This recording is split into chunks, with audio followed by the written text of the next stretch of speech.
Assalamualaikum warahmatullahi wabarakatuh. Perkenalkan, nama saya Ahmad Dini Cahya dengan NPM 21060610007 dari kelompok 4 yang membahas materi tentang penataan arsip. Sebelumnya kita harus tahu terlebih dahulu apa itu kearsipan. Definisi kearsipan adalah rekaman kegiatan atau peristiwa dalam berbagai bentuk dan media sesuai dengan perkembangan teknologi, informasi, dan komunikasi yang dibuat dan diterima oleh lembaga negara, pemerintahan daerah, lembaga pendidikan, perusahaan, organisasi politik, organisasi kemasyarakatan, dan perseorangan dalam pelaksanaan kehidupan bermasyarakat, berbangsa, dan bernegara. Menurut Kamus Administrasi Perkantoran, arsip merupakan kumpulan warkat yang disimpan secara teratur, berencana karena mempunyai suatu kegunaan agar setiap kali diperlukan dapat dengan cepat ditemukan kembali. Ada dua sistem penyimpanan kearsipan. Yang pertama menurut Amsyad, kedua menurut Ursanto. Menurut Amsyad, sistem penyimpanan kearsipan adalah sistem yang dipergunakan sebagai sistem penyimpanan yang standar, yakni sistem abjad, sistem numerik, sistem geografis, dan sistem subjek. Menurut Ursanto, sistem penyimpanan kearsipan adalah rangkaian tata cara dan langkah-langkah yang harus dilaksanakan dalam menyimpan warkat-warkat sehingga sewaktu-waktu diperlukan lagi dapat ditemukan kembali secara cepat. Macam-macam sistem penyimpanan kearsipan. Yang pertama ada sistem abjad, kedua sistem nomor, ketiga sistem tanggal, keempat sistem wilayah, dan sistem subjek. Sistem abjad. Sistem abjad adalah salah satu sistem penataan berkas yang menggunakan metode penyusunan berdasarkan abjad secara berurutan dari A sampai dengan Z dan berpedoman pada peraturan mengindeks. Sistem ini digunakan untuk menyimpan dokumen yang berdasarkan urutan abjad dan nama dokumen yang bersangkutan. Nama dapat berdiri dari dua jenis, yaitu nama orang, nama lengkap, dan nama tanggal, dan nama badan dan nama pemerintah, nama badan swasta, dan nama organisasi.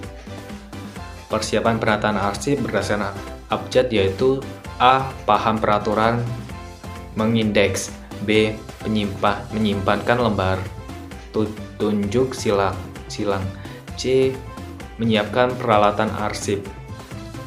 Kelebihan dari kearsipan abjad ini yaitu petunjuk penataan berkas sangat sederhana dan mudah dipahami. Kesalahan berkas mudah dicek dengan abjad yang sama atau serangkai. 3. Peralatan atau perlengkapan yang diperlukan sangat sederhana. 4. Biaya pelaksanaan lebih murah. 5. Penyimpanan ini hanya memerlukan satu kali penyortiran, yaitu sesuai dengan kesamaan abjad. Yang selanjutnya itu dengan menggunakan warna dalam pengodean, kesalahan penempatan berkas akan mudah diketahui. Kelemahannya yaitu ada kemungkinan terjadinya kesalahan penempatan berkas jika tidak mengikuti aturan secara konsisten. Yang selanjutnya yaitu nama yang sama mungkin membingungkan, khususnya jika ejaannya sama. Yang selanjutnya yaitu mudah mengubah beberapa alfabet dalam surat sehingga serangkaian pemberkasaan menjadi tidak sesuai dengan aturan. Yang terakhir yaitu berkas atau arsip yang didasarkan pada nama sangat mudah dilihat dan diketahui oleh orang yang bermaksud tidak baik sehingga dari segi keamanan kurang baik. Selanjutnya itu sistem nomor. Sistem ini merupakan sistem penyimpanan warkat yang berdasarkan kode nomor sebagai pengganti dari nama orang atau badan, yaitu disebut sebagai index filing system karena penataan nomor yang akan digunakan memerlukan pengelompokan masalah terlebih dahulu. Persiapan yang penataan arsip berdasarkan nomor. Yang pertama ada penyusunan pola klasifikasi arsip, yaitu B. Penyimpanan peralatan arsip. Kelebihannya, penyimpanan dapat lebih teliti, cermat, dan teratur. B. Menyimpan dapat lebih cepat dan tepat. C. Sederhana dan mudah dilaksanakan.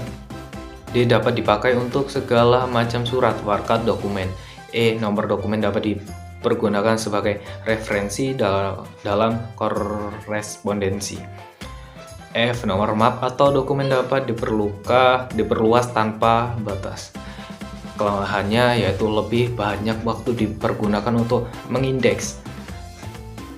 B. Banyaknya map untuk surat-surat beraneka ragam dapat menimbulkan kesulitan.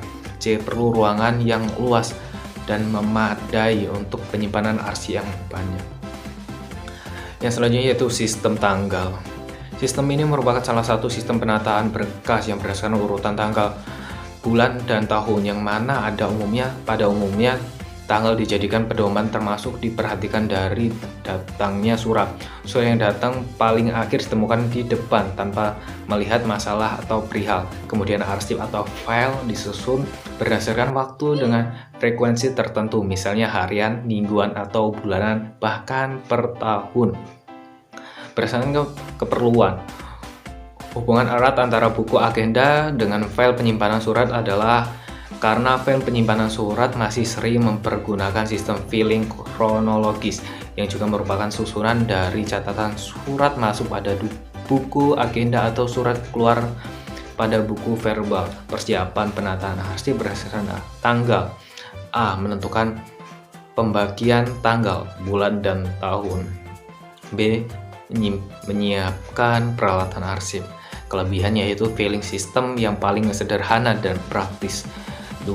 Memudahkan pelaksanaan arsip. 3. Sangat cocok untuk unit pengelola yang kegiatan berkaitan dengan tanggal jatuh tempo.